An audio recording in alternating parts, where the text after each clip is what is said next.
Coach Dwayne here. Today I wanted to talk about workout splits and how to structure them for General Pop, who's someone who's just trying to get in better shape. They don't have an event coming up. They're not a professional athlete. They're just trying to get in shape.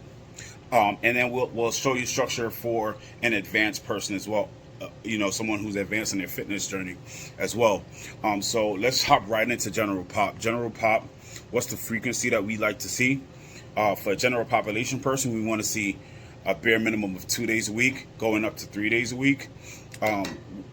Typically, 1 day a week is not advisable, just because we know that you need to hit your muscle groups at least twice a week to see any legitimate changes in your body. What would a split like that look like? It would be a total body workout every session that you do, whether it be 2 days a week or 3 days a week. How to determine what your frequency is? That's going to be determined by your schedule and how committed you are to the process. If you're just kind of putting your toe in, 2 days a week may be it, right? The one thing I want to caution you guys from, it's if you don't know that you can commit to time and you're not fully committed to it, don't try to say you're going to work out 3 days a week, right? Start off at 2, start off more conservative, and as you get better and more into the process, you can add days, right? But don't say that you're going to go 3 if you're only going to show up 1 or 2, right? Why is that important? Consistency is going to be the biggest factor to you guys seeing success when it comes to your fitness journey, right? At the end of the day, if you're on a 3-day-a-week program, you're hitting total body every day. Every one of those days should challenge your body in a different way, right? Whether it be through load, or whether it be through intensity, or whether it be through repetitions. Each one of those days is going to have, a different focus, or should have a different focus. And let's say you worked out Wednesday of last week, and you missed this Wednesday of this week, and then the next time you do that workout will be Wednesday of next week, right? That's 2 weeks between you actually hitting that workout again. So you want to make sure that you pick a frequency that is going to work for you, that you're going to commit to, whether you're having a good day or not, or having a good week or not, really, because you can always make it up during that week. But making sure that you're hitting your frequency every week that you've committed to hitting. Right, that's the biggest thing. Don't commit to something that is going to be fluid based on how you're feeling on a weekly basis. Pick something that is going to be done, whether you feel good, whether you feel bad, whether you're feeling different, or let's just say you had an argument with your girlfriend. Doesn't matter. You get your days in. All right.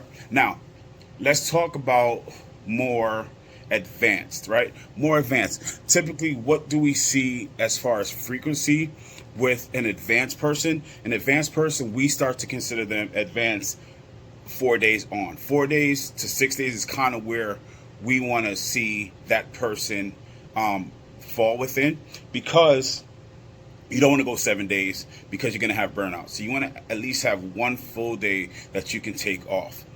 Typically with a general population, we'd want to see at least 1 day split in between each workout. On a advanced person, we can kind of play with that a little bit, right? So we can do like 2 on, 1 off, 3 on, 1 off, 2 on, 2 off. The split is a little bit more fluid on a more advanced person. But what we typically see as the splits is going to be a push-pull legs. And that will be the split that we typically see with an advanced person. Or you can do an upper lower. Those are really the 2 big splits that we see, whether it be a push pull legs or upper lower split, and you just kind of interchange all 3. Now, what day do you start with more?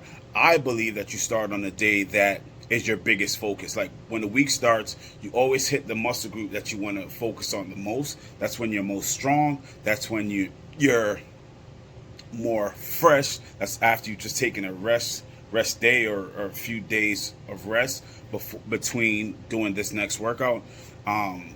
So typically that's what we'd see. We'd want to see you do the body part that you're going to train, that you want to train the hardest earlier during the week. Now, like I said, we see like a 4 to 6 day a week program on a push pull leg program like that. What we would see on a 7 day split would be push pull legs, take a day rest, and then we go push pull legs, right? Or if you're doing legs first, it'll be legs push pull, take a day off, legs push pull, and that's the 7 day split that we would have. After every time that we've done our 3 days in a row, we take a break, and that's kind of how that goes, right? The biggest thing, you guys, it's consistency. Again, if you're set to do 3 days a week, do 3 days a week. If you're set to do 4 days a week, do 4 days a week. Listen to your body. Listen to your body. If your body needs a day, you can always like manipulate your rest day with a work day, but make sure you always get your work day in, right?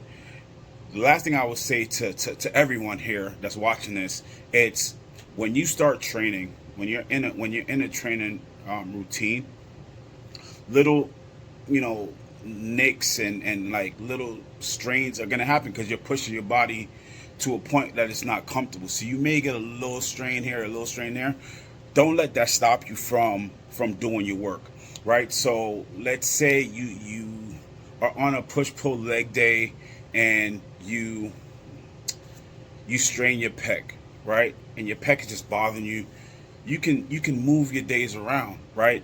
Just because you can't work your chest that day, or you don't want to work your chest that day, does not mean that you can't work something else, right? So, a lot of times, you'll see people who get to a point where they get a little nick here and they just take that day off because, I don't want to work that. That's not the formula that we have for success, right? Because that one day taken off can throw the rest of your week off if you allow it to, right? So on the days that you're supposed to train on those days, train hard, get the most out of your results, because at the end of the day, you're going to be doing the work anyway. If you're going to start this process and do any work at all, get the maximum that you can get out of the work that you're going to do, right? Get the best out of it. Don't tell nobody what you're going to do. Your actions, they're going to show true. Let's get ready to train, y'all.